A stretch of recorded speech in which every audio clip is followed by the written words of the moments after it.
गुलेरिया, बहुत स्वागत है आपका। प्रधानमंत्री नरेंद्र मोदी का जो संबोधन अब से कुछ देर पहले हुआ है सर, सबसे पहले आपसे यही जानना चाहते हैं कि चूंकि पूरा देश सुन रहा था कि क्या प्रधानमंत्री आज बोलने वाले हैं और क्या घोषणा उसमें हो सकती है। जो आश्वासन उन्होंने दिया है, जो फार्मा कंपनियों की बात करके, ऑक्सीजन के प्रोडक्शन को बढ़ाने की बात करके, आप उनके उस संबोधन को पर क्या कहेंगे?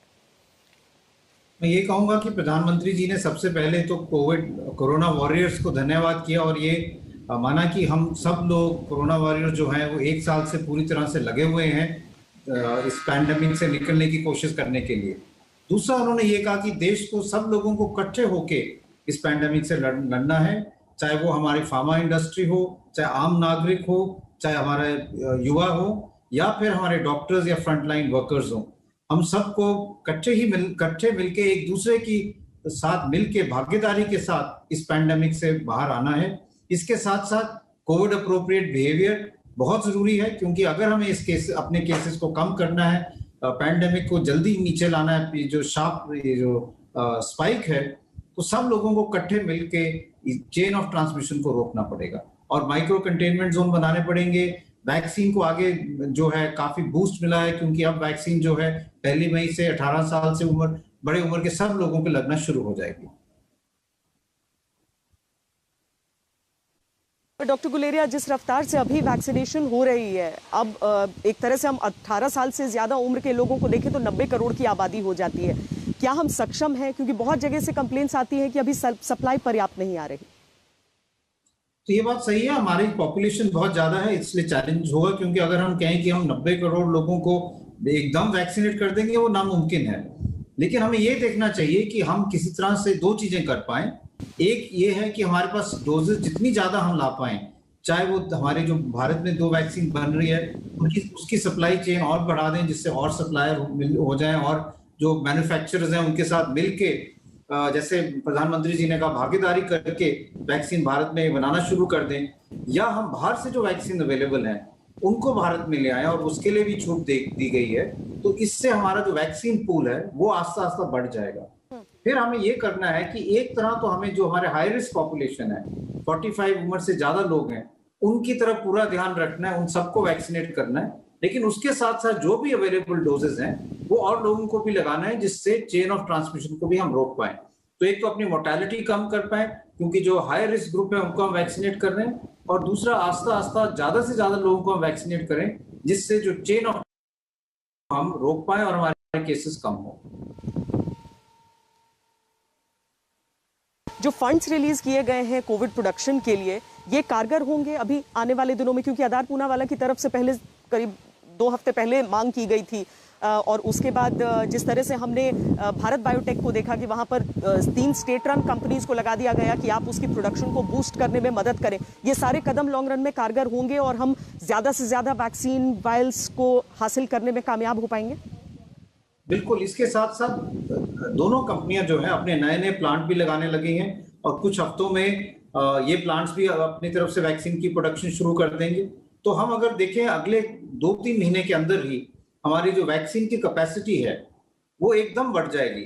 अगर हम बात करें जून जुलाई की, तो जुलाई तक हमारी वैक्सीन कैपेसिटी जो है वो एकदम बढ़ जाएगी, और हमारे जो हम यंग लोगों को वैक्सीनेट करना चाह रहे हैं, उसके लिए हमारे पास वैक्सीन के डोजेस भी काफी हद तक उपलब्ध हो जाएंगे। डॉक्टर गुलेरिया, ऑक्सीजन को लेकर इस समय जमीनी हालात, कम से कम दिल्ली की अगर मैं आपसे जानना चाहूं तो आप क्या कहेंगे? क्योंकि अभी तक बहुत नकारा भी जाता था इसको, लेकिन प्रधानमंत्री ने इस बात को स्वीकारा कि बहुत बूस्ट है इसके डिमांड में, और इसीलिए हम अपनी तरफ से कोशिश कर रहे हैं कि ऑक्सीजन उपलब्ध हो सभी को जिनको जरूरत हो। लेकिन दिल्ली की स्थिति क्या कहती है डॉक्टर गुलेरिया? स्थिति जो है दिल्ली की, अगर हम देखें, क्योंकि हमारे केसेस एकदम इतने ज्यादा बढ़े हैं, तो दिल्ली की अगर हम स्थिति करें, तो चाहे हॉस्पिटल की बात करें, ऑक्सीजन डिमांड की बात करें, आईसीयू बेड्स की बात करें, स्थिति जो है वो गंभीर है। और इसलिए हम सबको इकट्ठे मिलके काम करना है, क्योंकि हमें समझना चाहिए जो बीमारी है कोविड जो है 85% में ये माइल्ड डिजीज होती है। इसके लिए आपको ना ऑक्सीजन की जरूरत है, ना रेमडेसिविर की जरूरत है, ना एडमिशन की जरूरत है। ये आम बुखार और मामूली कोल्ड की तरह ही है। अगर आप अपनी आम जो बुखार की दवाई है वो लेंगे, जुकाम नजले की दवाई लेंगे, आप ठीक हो जाएंगे। लेकिन ऐसी पैनिक की स्थिति हो गई है कि लोगों ने ऑक्सीजन घर में होर्डिंग शुरू कर दिया, दवाइयों की होर्डिंग शुरू कर दी है, जिनको कोई ज्यादा तकलीफ नहीं है, होम आइसोलेशन कर सकते हैं, वो एडमिट हो रहे हैं। इसके कारण जो है एकदम दिल्ली की स्थिति जो है वो और ज्यादा गंभीर हो गई है। इसलिए मैं यही कहूंगा कि ऑक्सीजन की होर्डिंग ना करें, जहां जहां ऑक्सीजन की जरूरत है वहीं पे लें। और दूसरी चीज ये है कि ऑक्सीजन के लिए भी उसकी जो यूज है उसको बिल्कुल स्ट्रिक्टली मॉनिटर करें। हम ऑक्सीजन जब देते हैं हम ये चाहते हैं कि आपकी सैचुरेशन 92, 93 या 94 तक ही रहे। ये जरूरी नहीं कि आपकी सैचुरेशन 98, 99 होनी चाहिए, क्योंकि ऑक्सीजन जो हमारा ऑक्सीजन सैचुरेशन का कर्व है वो अगर आपकी सैचुरेशन 90, 92 से ऊपर हो जाए उसके बाद सैचुरेशन बढ़ाने में कोई फायदा नहीं है। तो इसीलिए हमें ये समझना चाहिए कि हम ऑक्सीजन को कंजर्व करें जैसे और दवाइयों को कंजर्व कर रहे हैं। जहां पर ऑक्सीजन की जरूरत नहीं है वहां ना ऑक्सीजन लें या फिर ऑक्सीजन की होर्डिंग ना करें। अगर ये चीजें हम सब करते हैं तो ऑक्सीजन की जो ये शॉर्टेज लग रही है वो एकदम ठीक हो सकती है। पर डॉक्टर गुलेरिया, एक ऐसा लग रहा है कि इस बार जो कोरोना 2.0 में सिम्टम्स आ रहे हैं वो ज्यादा गंभीर आ रहे हैं, मरीज ज्यादा गंभीर हैं। आपके हिसाब से ऐसा नहीं है? आपके हिसाब से यही है कि 50% मरीजों को जरूरत पड़ रही है, या फिर आप इस पर एक आंकड़ा नहीं देना चाहेंगे? नहीं, अगर हम पूरे आंकड़े देखें तो परसेंटेज वाइज वही आंकड़े हैं। मतलब 85% लोगों को माइल्ड इलनेस हो रही है, लेकिन उसमें सिर्फ जो चेंज आया है वो एब्सोल्यूट नंबर में है। पिछली दफा जब हम आंकड़े देख रहे थे तो हमारे केसेस 1 लाख से कम थे।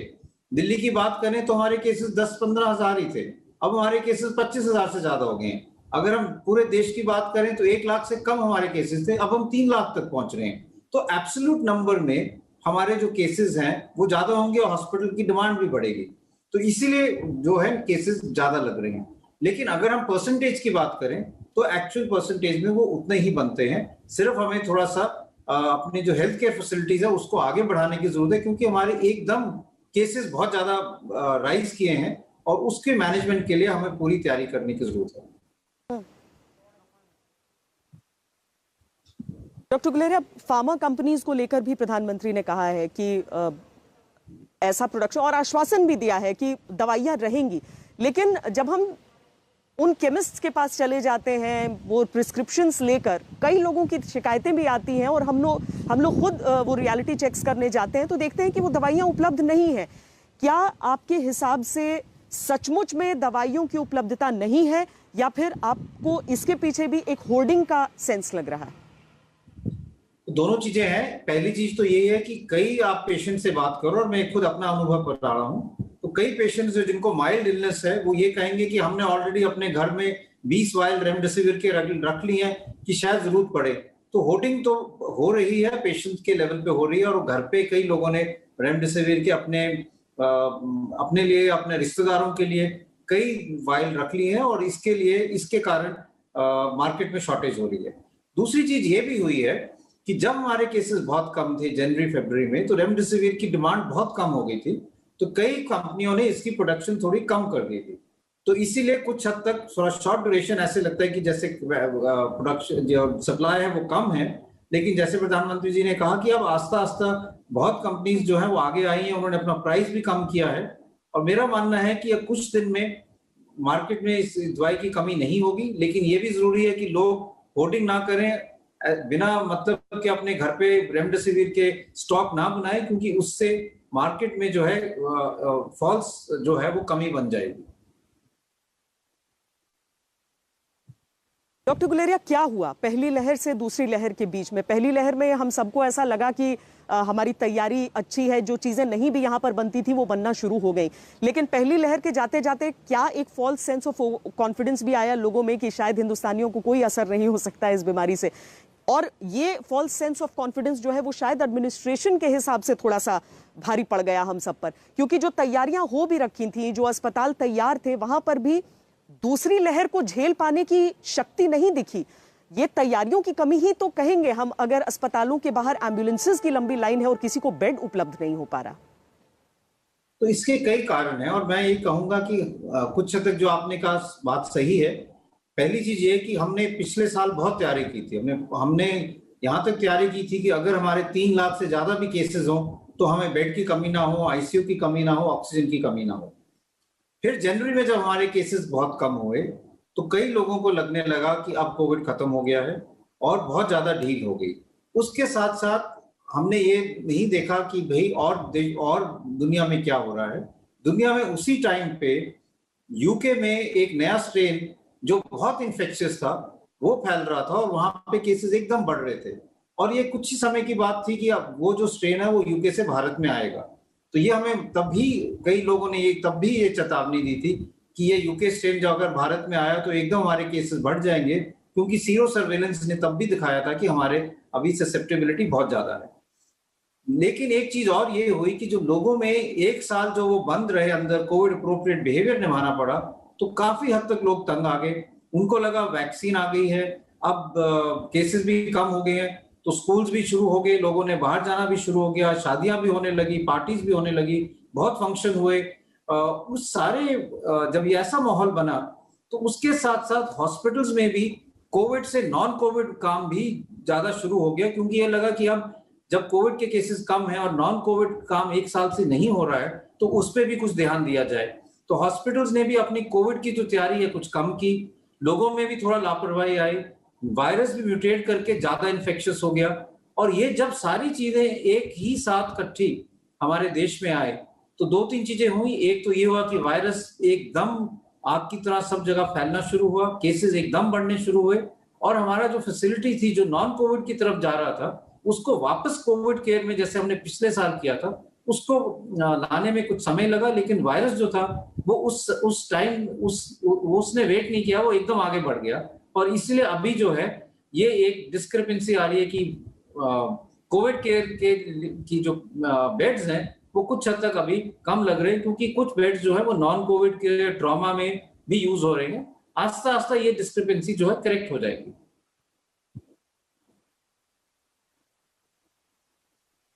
पहली बार जब कोविड के केसेस, जब पहली बार कोरोना से आमना सामना हुआ था और पहली बार हमने लॉकडाउन देखा था डॉक्टर गुलेरिया, उस समय इसके कारण ये बताए गए थे कि हमें तैयारियों के लिए वक्त चाहिए और संक्रमण की चेन को तोड़ना है या फिर स्लो डाउन करना है उस संक्रमण को।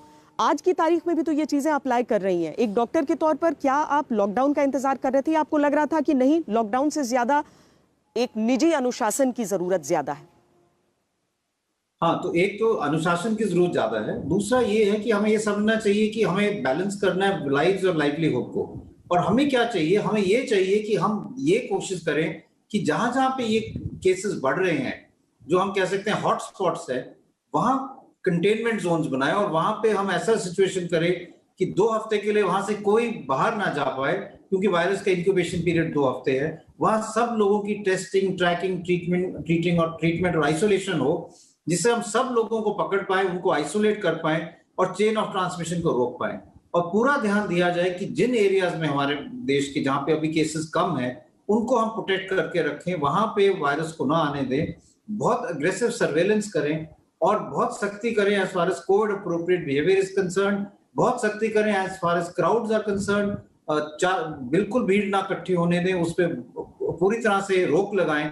अगर हम ये सब कर पाएंगे तो हम चेन ऑफ ट्रांसमिशन को रोक पाएंगे और एक नेशनल लेवल लॉकडाउन की फिर जरूरत नहीं पड़ेगी।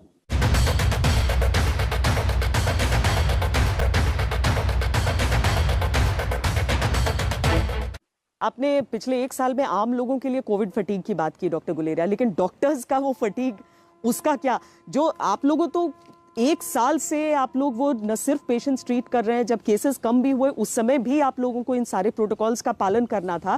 क्या आपको लग रहा है कि आज जब दूसरे दौर की शुरुआत हुई है, इनफैक्ट डॉक्टर्स भी बड़ी संख्या में एक बार फिर हम देख रहे हैं कि उन्हें भी ये संक्रमण हो रहा है, इस समय कितने स्ट्रेस्ड आउट है हमारी मेडिकल फैसिलिटीज, कितने स्ट्रेस्ड है हमारे डॉक्टर्स, हमारे कोविड वॉरियर्स?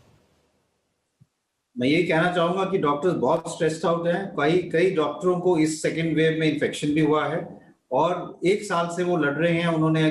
कईयों ने अपनी छुट्टियां नहीं ली, घर के काम छोड़ दिए, कई फंक्शन जो घर के थे वो किए नहीं, क्योंकि पैंडेमिक ही 1 साल से लगातार चले आ रहा है और सब लोग इसमें लगे हैं कि इसकी लड़ाई में लगे हुए हैं। इसीलिए डॉक्टरों की कम्युनिटी की तरफ से, हेल्थ केयर वर्कर्स की कम्युनिटी की तरफ से मैं सब लोगों को अपील करना चाहूंगा कि आप कोविड अप्रोप्रिएट बिहेवियर जरूर अपनाएं, मास्क लगाएं जब बाहर जाते हैं, क्राउड ना बनने दें, चेन ऑफ ट्रांसमिशन को तोड़ें, क्योंकि अगर ये नहीं करेंगे तो हमारे हॉस्पिटल्स पे ज्यादा स्ट्रेन पड़ेगा, ज्यादा पेशेंट्स आएंगे, ज्यादा एडमिशन होगी। जो डॉक्टर्स ऑलरेडी इतने स्ट्रेस्ड आउट है उन पे ही ज्यादा स्ट्रेन पड़ेगा। तो उनके लिए ही आप प्लीज कोविड अप्रोप्रिएट बिहेवियर अपनाएं। अगर एसेंशियल काम नहीं है तो बाहर ना जाएं, घर के अंदर ही रहें, और पूरा जो है ध्यान रखें कि कहीं पर भी क्राउड्स ना बने, जिससे हम वायरस को आगे ना फैलने दें और हॉस्पिटल पे और ज्यादा स्ट्रेन ना पड़े।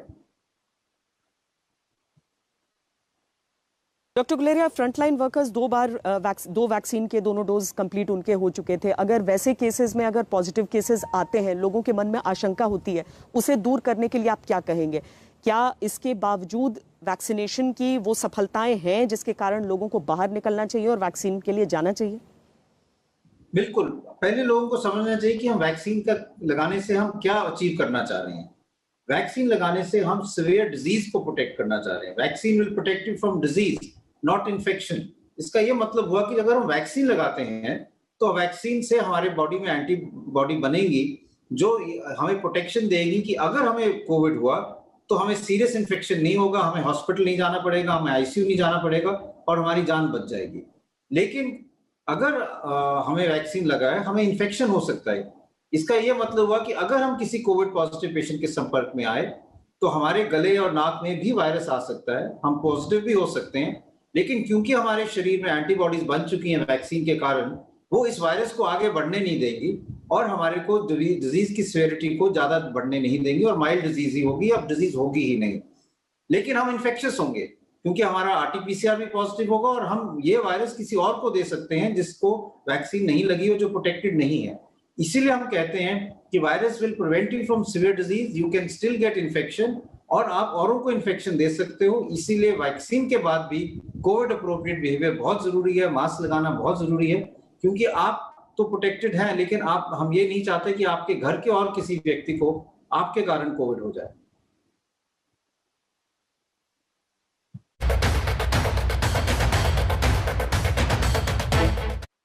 डॉक्टर गुलेरिया, जिनको एक डोज लग जाता है और उसके बाद उन्हें ये इन्फेक्शन अगर लगता है, क्या कोई प्रोटोकॉल अभी सेट है ये बताने के लिए कि क्या सेकंड डोज से पहले हमें क्या हफ्तों का इंतजार बढ़ जाएगा क्योंकि उनकी बॉडी में एंटीबॉडीज आ जाएंगी कोविड का इन्फेक्शन होते ही?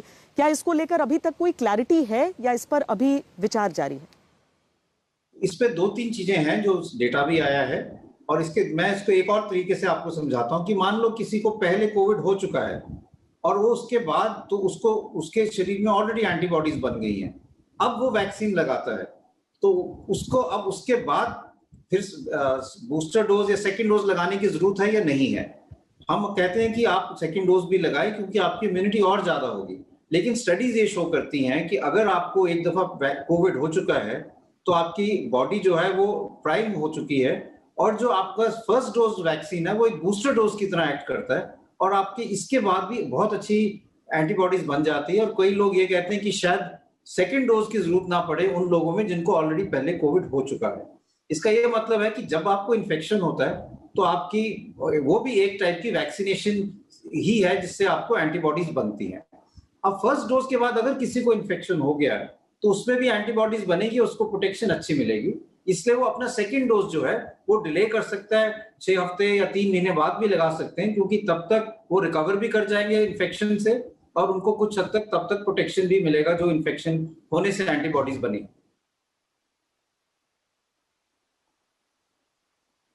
डॉक्टर गुलेरिया, मुझे एक थोड़ी डिस्टर्ब करने वाली तस्वीर आजकल ये दिख रही है कि एम्बुलेंसेज में जब किसी कोविड पेशेंट को लेकर जैसे अस्पतालों के बाहर जो लाइनें लग रही हैं, मैंने देखा वो सिर्फ मास्क में पेशेंट को ले जा रहे हैं।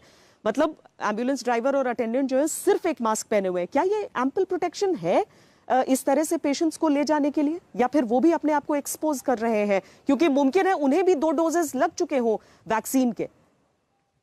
नहीं, कुछ हद तक तो अपने आप को एक्सपोज कर रहे हैं और मैं यही कहूंगा कि एम्बुलेंस में और जो फ्रंटलाइन वर्कर्स हैं जो इन ऐसे लोगों से डील कर रहे हैं, चाहे उनकी रिपोर्ट हो या ना हो, आप उनको पॉजिटिव समझे ही और पूरा प्रिकॉशन रखें। अपना मास्क N95 वाला डालें, ग्लव्स डाल सकते हैं, एक सर्जिकल गाउन डाल सकते हो, अगर फेस शील्ड है तो फेस शील्ड डालें जिससे आप अपने आप को प्रोटेक्ट कर सकते हैं। तो हम तो यही कहते हैं कि अगर जैसे हम पेशेंट्स देखते हैं ओपीडी में या और जगह, आप assume everyone is positive unless proved otherwise, तो आप तभी पूरा ध्यान रखोगे। नहीं तो अगर आप थोड़ा सा भी अपना गार्ड डाउन रखोगे तो इन्फेक्शन होने के चांसेस एकदम बढ़ जाते हैं। डॉक्टर गुलेरिया, टेस्टिंग से भी जुड़े हुए कुछ लोगों के सवाल हो जाते हैं। एक बीच में इस तरह की चीजें आई कि जो आरटीपीसीआर टेस्ट है वो नहीं पकड़ पा रहा है सही कि पॉजिटिव है या नेगेटिव है, गलत रिजल्ट्स आ रहे हैं। क्या ये रिजल्ट्स गलत थे? क्या ये सैंपलिंग गलत थी? क्या नए स्ट्रेन की वजह से दिक्कतें आ रही हैं, या फिर रिजल्ट सही है, ये बस आशंकाएं हैं? तो रिजल्ट सही है, ये आशंका है। पहले लोगों में ये शक था कि अब जो नया वेरिएंट आ रहे हैं क्या वो आरटीपीसीआर टेस्ट में पिकअप होंगे या नहीं। आईसीएमआर ने इस पर स्टडी करके देखा कि जो नए टेस्ट उन्होंने अप्रूव किए हैं, और उन्होंने काफी ज्यादा किट अप्रूव किए हैं, वो सब के सब जो है वो वेरिएंट स्ट्रेन को भी पिकअप कर सकते हैं। लेकिन ये बात समझना जरूरी है कि जो आरटीपीसीआर टेस्ट है उसकी सेंसिटिविटी जो है वो 80% है, स्पेसिफिसिटी ऑलमोस्ट 99-100% है। यानी कि अगर वो टेस्ट पॉजिटिव है तो वो डेफिनेटली पॉजिटिव है, लेकिन अगर नेगेटिव है तो 20% के करीब चांसेस हैं कि आपका जो वायरस है वो इसमें टेस्ट में पिकअप नहीं हुआ, क्योंकि आपका वायरल लोड कम हो सकता है। दूसरा इशू ये है कि कभी कभी ये होता है कि जो सैंपल ले रहा है वो ठीक से सैंपल नहीं लेता, क्योंकि ये जो नेजल स्वैब है ये नाक के बिल्कुल पिछले हिस्से तक जाना चाहिए। कई दफा वो जो सैंपल ले रहा है वो नाक के आगे वाले हिस्से से ही थोड़ा सा सैंपल लेता है, और उसमें वायरस का इनफ मटेरियल नहीं आता है, तो इसलिए वो नेगेटिव आ जाता है। तो सैंपल लेना, सैंपल के ट्रांसपोर्ट करना भी बहुत जरूरी है, क्योंकि तब अगर ये ठीक से नहीं होगा तो वायरल टेस्ट नेगेटिव आएगा। तो ये चीजें समझनी जरूरी है। और इसलिए अगर कोई व्यक्ति है जिसको कोविड के सारे सिम्टम्स हैं, अगर आरटीपीसीआर नेगेटिव आ रहा है तो वो अपने ब्लड टेस्ट करा सकते हैं, एक्सरे भी साथ में करा सकते हैं, सीटी करा सकते हैं, और पूरा क्लिनिकल रेडियोलॉजिकल पिक्चर देख के अगर वो डेफिनेटली कोविड लगता है तो अपनी ट्रीटमेंट कोविड की तरह ही करें, और अपना टेस्ट जो है वो फिर से रिपीट कर सकते हैं 24 घंटे बाद, और चांसेस यही हैं कि फिर टेस्ट अगर कराएं तो पॉजिटिव आ सकता है। डॉक्टर गुलेरिया, आजकल वेट भी टाइम बहुत बढ़ गया है। बीच में ऐसा भी पीरियड आया था जब सेम डे पे भी टेस्ट रिपोर्ट्स आते थे, जब उतना ज्यादा दबाव नहीं था उस पूरी व्यवस्था पर। तो अब अगर 2 से 3 दिन का समय लग रहा है, उस दौरान अगर कोई व्यक्ति है जिसको ऐसे सारे सिम्टम्स हैं, उसको क्या करना चाहिए? उसे समझ में नहीं आता कि सिम्टम्स हैं, दवाइयां कौन सी शुरू करे, दवाइयां शुरू करे या नहीं करे, किस हद तक आइसोलेट करे। ऐसे पेशेंट्स को क्या कहेंगे जो 2-3 दिन तक वेट कर रहे हैं अभी अपने रिपोर्ट्स का? तो हमें पहली चीज तो ये करनी चाहिए कि हमें ये पूरी कोशिश करनी चाहिए कि जो रिपोर्ट्स हैं आरटीपीसीआर की वो 24 घंटे के अंदर मिल जाए, क्योंकि जितने ज्यादा टाइम वो वेट करेंगे व्यक्ति, उतने ज्यादा चांसेस हैं कि वो औरों को इन्फेक्शन फैलाएंगे, क्योंकि तब तक वो अपने आप को आइसोलेट नहीं करेंगे, क्योंकि उनको पता नहीं होगा कि वो पॉजिटिव है। जब एक एरिया में इन्फेक्ट पॉजिटिविटी रेट बहुत ज्यादा होता है तो हम रैपिड एंटीजन टेस्ट भी यूज कर सकते हैं, जो आपको फ्रीली अवेलेबल है और जो आपका रिजल्ट 5 मिनट में दे देता है। तो हमने ये देखा है हमारे यहाँ हॉस्पिटल में, जैसे इमरजेंसी में हम करते हैं, कोई भी पेशेंट आता है, हम सीबी-नेट टेस्ट करते हैं, जो आरटीपीसीआर का टेस्ट है, उसकी रिपोर्ट 2-3 घंटे में आ जाती है। लेकिन हम रैपिड एंटीजन टेस्ट करते हैं जो एक कार्ड बेस्ड टेस्ट है। आपने स्वैब लिया और एक स्ट्रिप पे डाला, जैसे हम प्रेगनेंसी टेस्ट करते हैं, और एकदम आपको 5 मिनट में पता चल जाता है कि पॉजिटिव है या नहीं है। अगर वो पॉजिटिव है तो 100% पॉजिटिव है, और आप ये ले सकते हो कि ये पेशेंट जो है ये कोविड का ही है। अगर नेगेटिव है तो फिर आप आरटीपीसीआर टेस्ट कर सकते हो। और हमने ये देखा है कि जब हमारी पॉजिटिविटी रेट इतनी ज्यादा है तो ऑलमोस्ट 50 to 60% लोग जो हमारे यहाँ आते हैं, हम रैपिड एंटीजन टेस्ट से ही पिकअप कर लेते हैं, और उनको आरटीपीसीआर टेस्ट की जरूरत नहीं पड़ती। इसके 2 फायदे हैं। एक तो पेशेंट आपका इमीडिएटली इमरजेंसी या कहाँ पे जहां पर भी हो डायग्नोज हो जाता है, उसको हम एकदम आइसोलेट कर पाते हैं। दूसरा, आपका आरटीपीसीआर लैब पे लोड कम पड़ जाता है, क्योंकि जो पॉजिटिव आ गए उनको आगे टेस्ट करने की जरूरत नहीं है। तो मेरा ये मानना है कि जैसे हमने 6-7 महीने पहले रैपिड एंटीजन टेस्ट बहुत यूज किया था, हमें अब उसकी जो यूटिलिटी है वो फिर से करनी चाहिए। और ये इसकी पॉजिटिविटी रेट अब अच्छी है, क्योंकि अब हमारे सारे शहर में और कई जगह पे पॉजिटिविटी रेट बहुत ज्यादा है, और इसलिए रैपिड एंटीजन टेस्ट यूजफुल है। तो मैं लोगों को यही कहूंगा कि आप रैपिड एंटीजन टेस्ट ज्यादा यूज करें, उससे आपका डायग्नोसिस एकदम मेजॉरिटी ऑफ लोगों में 5 मिनट में ही आ जाएगा। डॉक्टर गुलेरिया, क्या कोविड के सेकेंड वेव में, कोविड 2.0 में हमें अपने कोविड अप्रोप्रिएट बिहेवियर को एक बार फिर असेस करने की जरूरत है? क्या हम कुछ अलग प्रोटोकॉल्स का इस्तेमाल इस बार करें? कुछ ज्यादा सावधानियां इस बार बरतनी जरूरी है क्या? बिल्कुल, थोड़ी चीजें हमने पिछले साल में सीखी हैं वायरस के बारे में।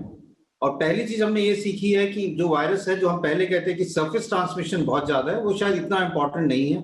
जो हम पहले बहुत ज्यादा सर्फेसेस को क्लीन करते थे, लेकिन हमने ये भी सीखा है कि शायद एरोसॉल ट्रांसमिशन जो है वो एक इंपॉर्टेंट रूट हो सकता है। कि पहले हम ये कहते थे कि वायरस का ट्रांसमिशन मेनली ड्रॉपलेट इन्फेक्शन है, कि आप खांसे, आपके ड्रॉपलेट्स बने। जो ड्रॉपलेट का मतलब जो वायरस है वो ड्रॉप्स में है, जो थोड़े बड़े साइज के हैं, 5 माइक्रोन से बड़े, वो ज्यादा दूर जा नहीं सकते, एकदम ड्रॉप कर जाते हैं नीचे जमीन पे या टेबल पे या किसी सरफेस पे, और वो सरफेस को अगर आप छुएंगे तो आपको इन्फेक्शन हो सकता है। अब ये भी माना जाता है कि ये जो वायरस है ये छोटे पार्टिकल्स में भी रह जाता है, और वो एरोसॉल है जो 5 माइक्रोन से कम साइज के हैं। ये पार्टिकल हवा में काफी देर तक रह सकते हैं और नीचे ड्रॉप नहीं करते हैं। और क्योंकि हवा में काफी देर तक रह सकते हैं, स्पेशली अगर इंडोर एनवायरनमेंट हो, घर के अंदर वाला एनवायरनमेंट हो या किसी ऑफिस का एनवायरनमेंट हो, तो कोई व्यक्ति और वहां पे आए और उसने अगर मास्क नहीं लगाया हो तो वायरस उसको एकदम उसके गले या नाक में उसके सांस के साथ जा सकता है। इसलिए घर के अंदर भी या ऑफिस के अंदर भी या ऐसे माहौल में जहाँ पे और लोग भी हैं, मास्क लगाना जरूरी है। हम ये भी कहते हैं कि आप डबल लेयर मास्क लगा सकते हो, अंदर एक अपना सर्जिकल मास्क लगाया, ट्रिपल लेयर मास्क, ऊपर क्लॉथ मास्क लगा लिया, जिससे ज्यादा प्रोटेक्शन मिलेगी। अंदर अगर आप हैं तो क्रॉस वेंटिलेशन जरूरी है, खिड़कियां खुली रखें, मेक श्योर कि हवा जो है वो बाहर जाती रहे, जिससे अगर वायरस हवा में है तो एकदम बाहर चले जाएगा और आउटडोर एनवायरनमेंट धूप में वो मर जाएगा, तो आपको इन्फेक्शन नहीं होगा। तो क्लोज्ड एनवायरनमेंट में ना रहें। अगर एसी है, सेंट्रल एसी है, तो उसमें वेंटिलेशन अच्छी होनी चाहिए, एयर एक्सचेंज अच्छे होने चाहिए, खिड़की खुली होनी चाहिए, जिससे एयर रीसाइकल ना हो और इन्फेक्शन कमरे के अंदर या पूरी बिल्डिंग में ना फैले। ये जो चीजें हैं ये हमें नए सिरे से करनी पड़ेगी। डॉक्टर गुलेरिया, एक आखिरी सवाल मैं आपसे ये समझना चाहती हूँ कि पहले यानी पिछले साल जब पहला वेव था, हमने देखा था कि अगर एक भी पेशेंट रहता था उसके बाद घर को पूरी तरीके से सैनिटाइज किया जाता था, लेकिन धीरे धीरे ये प्रैक्टिसेस भी खत्म होती गई। अगर एयरबोर्न है वाकई और एरोसोल से इस तरह का खतरा हो रहा है, तो उस पेशेंट के ट्रीट होने के कितनी देर बाद तक वहां पर वायरस रह सकता है? क्या अभी हमें दोबारा उस पूरे सैनिटाइजेशन की प्रक्रिया पे वापस लौटना चाहिए? किसी भी बिल्डिंग में, किसी भी फ्लैट में अगर इस तरह के केस सामने आए हैं या किसी भी दफ्तर में ऐसे केस आए हैं, किसी दफ्तर में या क्लोज एनवायरनमेंट में ऐसे केस आए जो पॉजिटिव हैं, तो वहां पे वेंटिलेशन ठीक होनी चाहिए, हमें खिड़कियां खोल के रखनी चाहिए जिससे हवा निकल जाए, एसी प्लांट से सर्कुलेशन हो जाए, और उस एरिया को सैनिटाइज या साफ जरूर करना चाहिए। क्योंकि हमें ये पता है कि जो ये वायरस है ये हवा में अब काफी देर तक रह सकता है और इन्फेक्शन हो सकता है। जो नया जो डेटा अब आ रहा है कि it can also be an airborne infection और एन एरोसॉल इन्फेक्शन। इसलिए बहुत जरूरी है कि जहां जहां पे पॉजिटिव केस आ रहे हैं, स्पेशली इंडोर एनवायरनमेंट में, वहां पे क्रॉस वेंटिलेशन अच्छी हो, हवा एक्सचेंज होती रहे, तो उससे फिर इन्फेक्शन के चांसेस कम हो जाएंगे। तो अगर किसी के घर में भी कोई पॉजिटिव केस है तो अपनी वो खिड़कियां खुली रखें, पंखा चला के रखें जिससे हवा, और दरवाजा खुला रखें जिससे हवा जो है बाहर को चली जाए। उसके बाद वो अपने आप ही एरिया जो है वो फ्रेश एयर आने के बाद वो एरिया अपने आप ही सैनिटाइज हो जाएगा, क्लीन हो जाएगा। डॉक्टर गुलेरिया, बहुत बहुत धन्यवाद हमसे बातचीत करने के लिए।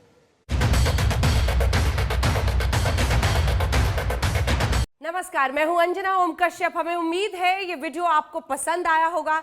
लेटेस्ट खबरों के लिए यूं ही देखते रहिए आज तक, और इस वीडियो के पसंद आने पर लाइक, शेयर एंड सब्सक्राइब करना ना भूलें।